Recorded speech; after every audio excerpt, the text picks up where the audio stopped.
Bueno, Javier, bienvenido, muchísimas gracias por estar con nosotros. Muchas gracias, Federico. Buenos días. Hay un buenos momento en el que da un salto, y en España se ha producido ahora, se ha producido en el Real, recientemente fue en el Metropolitan. Sí. ¿Qué es lo que ha sucedido para que de pronto Camarena se convierta, digamos, en el querido de los de la ópera, que son muy suyos también? O sea, Sí, madre tienen mía. sus tribus, sus manías y sus gustos. Bueno, Beatriz, Buenos días, bienvenida. yo estoy totalmente, hoy estoy con babero, con todo lo que tenga Sí, que llevar, porque sí. es que me reconozco fan incondicional. Pues, ¿qué es lo que ha ocurrido con escuchar Júrame, que lo estamos escuchando Sí. de fondo? Yo creo que sobran nadie canta esta canción como Camarena. Bueno, pero luego además hay que cantar ópera. Hay que cantar ópera y sobre todo el Real, que yo creo que es uno de los coliseos más importantes de Europa. Es muy frío, el público del Real es muy frío, siempre se ha dicho. Y claro, que este señor levante a todo el Teatro Real en diferentes ocasiones, porque el año pasado o la temporada pasada fue con Lucia di Lammermoor, que fue maravilloso, y luego este año que Elixir de Amor, con esa furtiva lágrima, que vamos, que eso ha sido ya, vamos, y ahora el Pirata, ¿no? Sí. Sí. Bueno, Javier, ¿cómo empieza tu afición? Porque me ha dicho Isabel, que tú empezaste a interesarte por la música con Star Wars. ¿Eso es verdad? Es el primer recuerdo que tengo de asistir a un concierto con una orquesta en vivo. Sí. Y te estoy hablando de que es un recuerdo de cuando tenía 5 años máximo, 5 o 6 años. Que tengo algunos otros recuerdos, siempre de música, los tengo por ahí presentes. Pero ese primer concierto, ya llegar a la sala del Teatro del Estado, que era donde se presentaba la orquesta en ese entonces, y pues uno, sabes, así que vas como hobbit ahí a la sala, pues yo la veía inmensa, y tan solo escuchar a la orquesta afinar era una cosa mágica. Y luego que empezaran con... No, esa es la del Imperio. El tema de la Guerra de las Galaxias, ese era el bueno.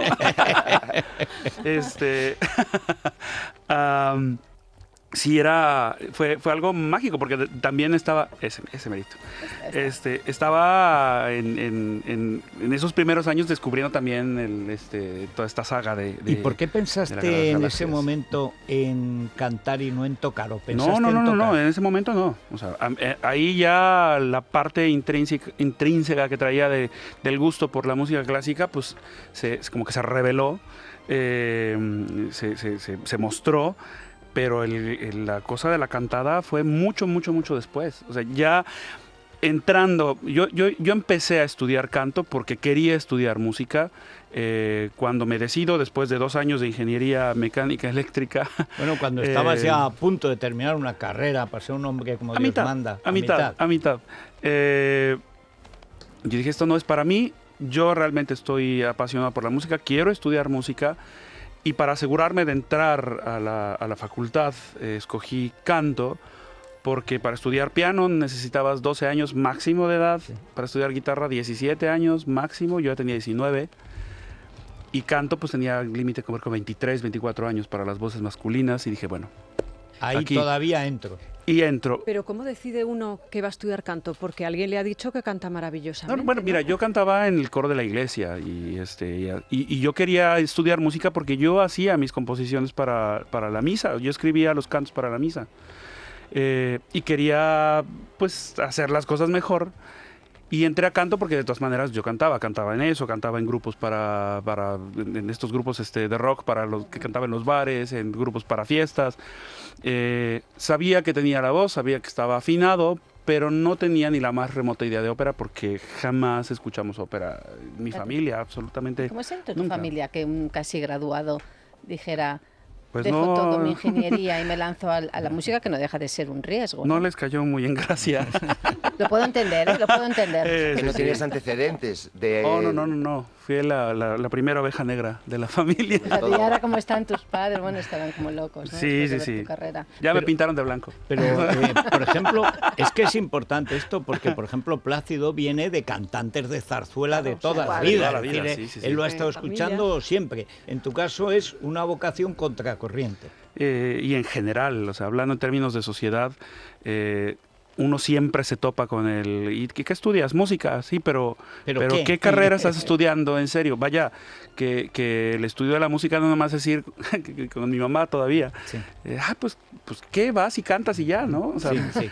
o sea, hay una gran diferencia entre hacer sonar tu voz y en entrenarla. Es realmente un trabajo de muchísima disciplina, de mucho tiempo, de mucha entrega, porque no nada más es cantar, es hacerte músico y saber enfrentarte a una partitura, saber leerla, saber interpretarla, saber que eres parte de un conjunto con la orquesta, con el director. Son muchas cosas. Además, bueno, todo lo de la actuación, la presencia escénica, bla, bla, bla, bla, bla. O sea, Sí. un largo etcétera de cosas que necesitas conocer para prepararte y hacerte un ¿Quiénes artista. el otro día estaba ahí donde estás tú sentado, la semana pasada, hace 7 días, estaba José Luis Perales, que se retira de la canción. Oh, Este año hace su gira de despedida y estuvo aquí.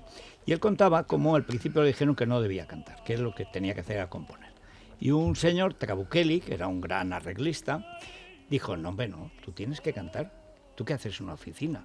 No, pero si es que esto puede durar nada. No, tú tienes que dejarlo y ponerte a cantar, a componer y a cantar tus canciones. Y el otro, pues tenía la duda. Pero tanto insistió que al final le venció, digamos, los complejos que él tenía, etcétera. ¿Ha habido alguien en tu carrera que cuando estabas ya eras un hombre, porque si empiezas a trabajar con 19 años y con esa vocación, es que estar decidido y tienes un carácter, pero ¿qué maestros te han evitado los malos momentos? Porque habrá algún momento en que tú dijeras, esto no va, a lo mejor me he equivocado. ¿Ha habido esos momentos? Y si ha habido, ¿quién te ha sacado de ellos? sí ha habido muchos mira, yo que me muevo mucho en redes sociales me encuentro con muchos chicos que están con este dilema porque realmente, para empezar, es una carrera muy larga. O sea, estamos hablando de un programa de estudios de alrededor de 8 años, más lo que tengas que dedicarle, igual que la medicina, ¿no? Te vas así como que a las prácticas, a las especialidades, entonces... Te vas a 11. Sí. Y en realidad nunca dejas de estudiar, lo mismo que pasa en cualquier otra profesión, tienes que actualizarte. Pero fíjate que esos momentos que tú mencionas, afortunadamente nunca vinieron de maestros míos. Siempre tuve maestros que sí me impulsaban, que me retaban, pero con una causa muy clara que era mi desarrollo vocal y artístico. Era el párroco de mi iglesia que me decía, no, ¿por qué no te dedicas a otra cosa? Tú no sirves para cantar. No, lo que quería era meterte cura. Sí. O que su madre iría a ver al párroco y diría, convence a mi hijo. A ver, sáquelo de ahí, sáquelo. A ver si vuelve a su carrera. He leído Rezaba los rosarios, ¿sabes? que tú escuchabas a Alaska y Dinarama, a Duncan Du, a Hombre G, a Mecano. Parchís. Pero Oh, cuando entras en el mundo de la ópera, ¿escuchas especialmente a Alfredo Kraus? ¿Te parece que es el mejor dentro de tu tesitura? Fíjate que no lo descubrí a él primero. Descubrí primero, obviamente, y en ese momento que era prácticamente el boom de los tres tenores. Sí. Entonces conocí obviamente a Domingo Carreras Pavarotti, que fue como la primera inspiración. Yo ese disco de las termas de Caracalla lo ponía y me ponía a gritar en el sótano, pero a todo pulmón, ¿no? Y después, ya conforme fui avanzando, conforme fui, digamos, canalizándome a esta especialidad que es el repertorio de la época del bel canto, fue que descubrí ya a estos pilares ya de referencia, como Alfredo Kraus, algunas cosas de las que hizo Pavarotti de joven, Araiza. Y sí, han sido grandes referentes y digamos influencias también en mi manera de concebir lo que canto. ¿Sí? ¿Cómo consigues tu primer papel? El primer papel que yo hice fue el de Tonio de la hija del regimiento en el 2004 en el Palacio de Bellas Artes en la Ciudad de México. Y esto fue a raíz de ganar el concurso nacional de canto en Bellas Artes, el concurso nacional de canto Carlo Morelli. Tuvimos la fortuna de que estuviera uno de los directores importantes de México, el maestro Enrique Patrón de Rueda, que vio en prácticamente los 3 primeros lugares, que era el mío, el segundo lugar, y la soprano Rebeca Olvera, que fue al final la protagonista, que ganó el premio de la Ópera de Bellas Artes y el premio del público también era, que vio ahí al trío protagonista de esta ópera, y de ahí nació la invitación, y pues sí, de ahí fue todo muy rápido. Y en el Metropolitan hacía 70 años que no se visaba, durante 2 días continuados que tú estabas, creo recordar que era la Cenerentola, ¿no? Y hacías el papel del príncipe Ramiro, ¿no? Sí. 70 fue años. Una gran sorpresa. Me valió un pleito con mi mujer, pero bárbaro. ¿Pero por qué? ¿Por qué? Porque mira, yo acababa de hacer La Sonámbula en el Metropolitan. Era una producción que no se hacía en años y que también fue muy exitosa con Diana Damrau, y una producción rara que al público no le gustó mucho, pero nos tuvo como intérpretes, y bueno, fue también un gran éxito. Era como mi regreso al Metropolitan después de 2 años, y sí, algo así. Entonces, después de eso, yo tenía algunos conciertos en México, y de ahí yo regresaba a casa para irnos de vacaciones. Era un periodo que tenía mis hijos vacaciones, y nos íbamos a ir a hacer un paseo por Italia. ¿Qué pasa? Que yo llego a México, o sea, un día después, yo había hecho la última función en el Metropolitan, me voy a México. Al siguiente día me habla Peter Gelb, el director del Metropolitan, me dice, oye, pues tu colega está enfermo, y necesitamos que vengas a hacer las funciones de la Cenerentola. ¿Cuántas veces más? Entonces le hablo a mi mujer y, ¿qué crees? ¿Qué crees? ¿Qué? Que dice mi mamá que siempre no. Pero es que, ¿cómo? A mí no me importa, tú tienes que venir. Pero es que no puedo decir que no. Y era ese momento en el que vas tomando decisiones para construir una carrera, construir un nombre. Claro. Y yo lo único que me acuerdo que le dije antes de que me colgara el teléfono, mira, yo tengo que hacer que valga la pena. Claro. ¿No? Y sí, o sea, seguimos enojados todo ese rato. Todas las noticias de lo que pasó después de conseguir esta emoción por parte del público, del primer bis que se dio en el Metropolitan. Entonces fue difícil a nivel familiar, pero valió la pena. Porque ¿cuánto hay? Efectivamente, preguntamos a estos artistas lo que sacrificáis. Además es una pregunta que se suele hacer a las mujeres, ¿no? Sí. Pero yo quiero saber, porque tú me estabas comentando antes fuera de micrófono, tu familia vive en Zúrich, tus hijos. Porque vuestras agendas son interminables. ¿Cuánto de sacrificio hay de esto, de tu vida personal, de Javier a secas con sus hijos o con sus amigos? Mucho. Mucho, ¿no? Mucho. Yo me acuerdo una entrevista que le hacían al maestro Domingo, y decía, es que cuando estás haciendo algo que disfrutas tanto, cuando estás haciendo esta carrera, todas esas partes no las puedes llamar sacrificio, pero en realidad sí. ¿Por qué? Porque sobre todo cuando o sea, ¿todos tienen hijos acá? Sí. O sea, tú sabes que esos primeros meses el crecimiento es rapidísimo. O sea, tú lo ves a la semana, a las 2 semanas ya es otro ser que va creciendo, va desarrollándose. A los 6 meses ya lo ves gateando, después ya está andando entre los 8, 1 año. Y empieza a decir, sí, pap. Y hay cosas que por la distancia te vas perdiendo. Claro. Los cumpleaños, o sea, ya de hecho de salir de México, pues estar lejos de la familia, etcétera, etcétera. Pero en este caso, en mi núcleo familiar, pues sí, los cumpleaños, estos eventos de la escuela, el colegio, todo esto, sí, son cosas que sacrificas. Y es tan importante para la estabilidad emocional del cantante contar con un equipo que te soporte, y ese equipo es la familia. ¿Por qué? Porque sabes que están ahí, porque sabes que se va a apagar el reflector, sabes que se van a acabar los halagos, etcétera, y ¿qué te queda después? Ellos. Entonces es importante que estemos en comunión en ese sentido, porque no nada más es el sacrificio de uno como artista, como la figura pública, sino es el sacrificio de todos ellos. Entonces sí, es una parte complicada. Afortunadamente vivimos en una época en la que pues, tienes aquí, le haces clic ahí al teléfono y puedes hablar de una manera más directa y presencial con ellos. El tema Domingo, Plácido Domingo, hoy canta en Valencia, España es de los pocos países en los que se va a permitir o no se está juzgando o criminalizando al cantante sin haberle juzgado. Porque nadie le ha juzgado, efectivamente, ni le ha denunciado. Pero es el segundo tema del día, ¿no? Por detrás de ese concierto este fin de semana de Javier Camarena, ¿no? El regreso la de vuelta del Plácido Plácido Domingo, que escenarios. muchos pensaban que ya no iba a volver a cantar. No, digo, él lo ha dicho en una entrevista muy reciente y es algo que yo también he estado muy de acuerdo.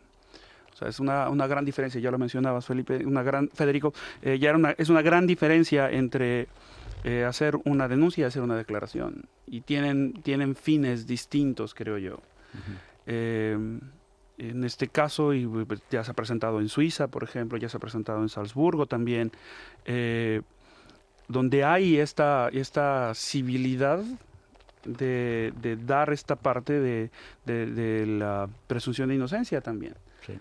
Y que no sea un juicio mediático, sino permitir que las cosas fluyan y que se hagan las cosas como tienen que ser de acuerdo a una legalidad, creo yo, que sería lo justo. Sí.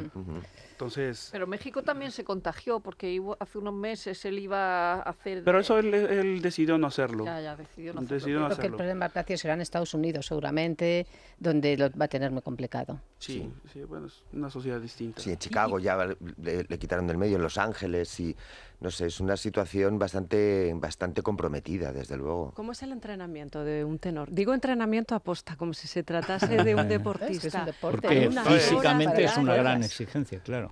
Es que o sea, no se ve como los bíceps, ¿no? No se ve como la Sí. espalda, los pectorales, pero sí hay una musculatura que está trabajando de una manera extraordinaria para la producción del sonido. Entonces, pues sí, hay un gran entrenamiento detrás de todo de todo lo que se puede ver en el escenario, y es de muchísimos años. Ya desde la parte de la respiración, de cómo tienes que respirar, de cómo tienes que administrar el aire, que ya es un trabajo muscular diafragmático, de todo lo que tienes que hacer para la producción del sonido, dónde tienes que concentrarte. O sea, son muchísimas cosas para desarrollar la voz como un instrumento y aprovecharla en toda su potencia, ¿no? ¿Diario? No, ya no. Ya no. O sea, el tiempo que tuve como estudiante, pues sí, era un entrenamiento prácticamente diario. Hoy día, también por la cantidad, digamos, de trabajo y por el estrés y todo esto, obviamente, pues tengo que ir racionándolo. Es decir, un corredor de maratón no corre maratones todos los días. Claro. ¿no? ¿Alguno de tus hijos ha heredado tu don? Tienen cualidades musicales los dos. Ah, sí. Sí. ¿Y te gustaría? Y yo quiero que sigan sus sueños y que hagan lo que ellos quieran. Que yo los voy a apoyar en lo que necesiten. ¿Qué edad tienen? Mi hija Diana tiene 15, mi hijo Braulio va a cumplir 10 ahora en fin de mes. Todavía te pueden dar sorpresas. Javier, tú nos has hecho emocionar cuando te escuchamos, pero yo quiero saber, Javier, ¿cuándo es la vez que más te has emocionado encima de un escenario? Esa gala, esa noche, esa actuación que... ¿Es más al principio o al final? Creo que, la primera sería, obviamente, mi debut en el Palacio de Bellas Artes. Mi debut en la Ópera de Suiza, y de ahí mi debut en el Teatro Metropolitan, y de ahí, el bis del Teatro Metropolitan y el que di aquí por primera vez con La hija del regimiento. Yo creo que son las noches que más clavadas tengo, y bueno, ahorita reciente con El Pirata, que es una ópera sumamente complicada, y sobrevivirla y pasarla, yo creo que con una calidad que a mí me deja satisfecho. Bueno, o sea, que tú mismo te sorprendes a ti mismo. Un poco, no, es te que lo acabas de creer. soy bastante duro conmigo mismo, muy. ¿Hay algún papel con el que todavía no te atrevas, pero que quieras hacer? Uy. Rodolfo de la Bohème sería uno de los sueños, digamos, reales, ¿no? Que espero, y no sé, en algún futuro igual. Sí, ya será cuestión de lo que vaya decidiendo la voz. pero mi sueño guajiro, como decimos en México, sería el Cavaradossi de Tosca. Tal vez ese nunca lo llegue a cantar, a lo mejor canto alguna de las arias en algún concierto, pero soy muy consciente de que a lo mejor Mario no Cavaradossi. llegaría. Sí. Maravilloso. Me encantaría. Ya lo creo. Me encantaría. ¿Y por qué piensas que no lo puedes cantar? Porque no... Mira, el que es tenor no es para que cante todas las óperas. Esto, digamos, para los que saben de box, hay como categorías, ¿no? Dependiendo de los pesos, son las diferentes categorías. Tienes un Mike Tyson, por ejemplo, tienes un Julio César Chávez, mexicano, en su peso, ¿sabes? Son diferentes físicos, ¿no? Tú estás más Oscar de la Hoya. Ándale, por ahí. Entonces, dependiendo de ese peso, hay diferentes óperas que se van a cantar de acuerdo al peso de la voz, no al peso del cantante, afortunadamente. Entonces, ahí se van catalogando. En este caso, a mí me toca esta parte que ya les decía, que me especializa, que es el bel canto, que está dentro de estas posibilidades vocales. Pensar en hacer, por ejemplo, un Cavaradossi es como querer poner a De la Hoya con un Tyson. Que a veces... Que hoy por igual hoy. le da sus guantadas, pero Sí. Tyson Pero no al le final, donde le sirve. conecte uno, Sí. ahí queda. Y a Madrid Entonces, vuelves en febrero. Sí, estaré por acá, Recital, voy a hacer un recital en el auditorio el día 7 de febrero. En este proceso que estoy ya investigando otros repertorios nuevos. Será un programa muy bonito de ópera francesa en un inicio, ópera italiana, ya más hacia la parte lírica, entendiéndose con esto una Traviata, tendremos por ahí Marta también, bueno, es una opereta alemana, pero el aria se popularizó muchísimo en italiano. Lo cantaba mucho Kraus. Sí. ¿Y te gusta que te comparen tanto con el maestro? Pues mira, es una comparación más de línea de repertorio, porque de hecho las cualidades vocales son muy distintas y de hecho también la interpretación puede ser distinta, pero no, en absoluto, vaya, qué honor. Javier, No, al contrario. antes hablabas de cómo recuerdas los tres tenores, que tú un poco te criaste en ello. Ahora, ¿quiénes seríais? Porque está clarísimo que tú serías el primero, pero ¿qué momento habría estos 2, 3 tenores para hacer esas giras que fueron también una forma de acercar a mucha gente la ópera, ¿no? Porque lo que consiguieron los tres fue también educar. A ver, si yo pensara en este concepto, los dos colegas con quien a mí me interesaría y me gustaría compartir escenario, también por lo que yo pudiera aprender de ellos, sería Kaufmann y Piotr Bekshava. Serían esos dos con los que a mí me encantaría. ¿Por qué? Porque aparte son repertorios muy distintos, habría un programa muy variado. Sí, Complementario. Ahí está interesante lanzado el guante, a ver si alguien lo recoge y tenéis ahí otros Entonces, nuevos. eso como proyecto se me haría muy interesante. ¿Y qué llevas en tu lista de Spotify? ¿Solo escuchas ópera? Traigo ahorita mismo a Nora Jones. Y traigo una lista que me armé que se llama My Happy Songs. Entonces viene Happy, Don't Worry, Be Happy, I'm a Believer, Wake Me Up Before You Go. Bueno, todo muy alegre, todo Hey, muy Soul positivo, Sister. ¿no? Y, sí, muchísimo. Tú eres muy navideño. Sí. Y ahorita, por fortuna, me toca pasar Navidades en Zurich. Ahorita terminando el Pirata, voy para allá para hacer La Cenicienta con Cecilia Bartoli. Estaremos haciendo estas funciones allá. Voy de trabajo, pero trabajo en casa. Entonces sí, iré a la oficina y regreso en casa. O sea, y tu dormir a mujer casa. te perdona en Navidad, entonces. Sí, que te sí. perdona cantar con Cecilia Bartoli. Sí, vez es que fácil. llega y Eso lo es... Con de Trepco, esas cosas. Sí, sí. ¿Dónde vas? Su mujer cuando llega a casa y le canta, porque le cantarás al oído a tu mujer, ¿no? Sí.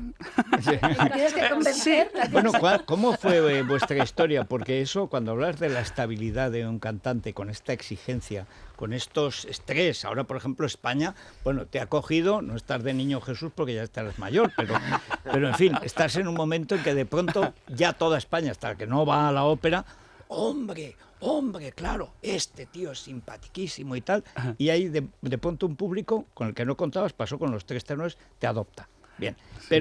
Pero la vida cotidiana es mucho más complicada y ahí depende de la mujer, de los hijos, el entorno familiar, ese núcleo, el que queda cuando se apaga el foco. ¿Cómo conoces a tu mujer?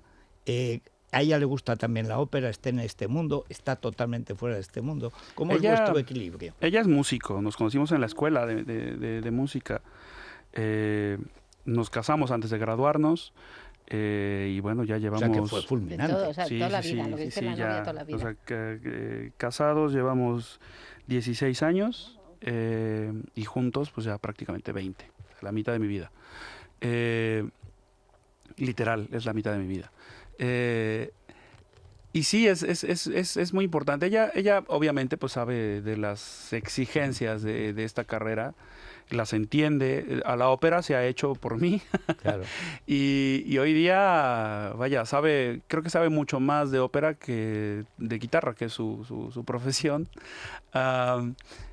Y tiene muy buen oído para los cantantes, déjame, también te digo. O sea, ella tal vez no habla técnicamente, pero dice, mira, como que siento que le falla esto me convence y esto, así. Es acierta. muy intuitiva, sí. Te asesora. Y de hecho, cuando ha tenido la oportunidad de estar conmigo en ensayos y preparando conciertos y todo esto, a ver, ven, ¿cómo ves esto? Ah, pues aquí.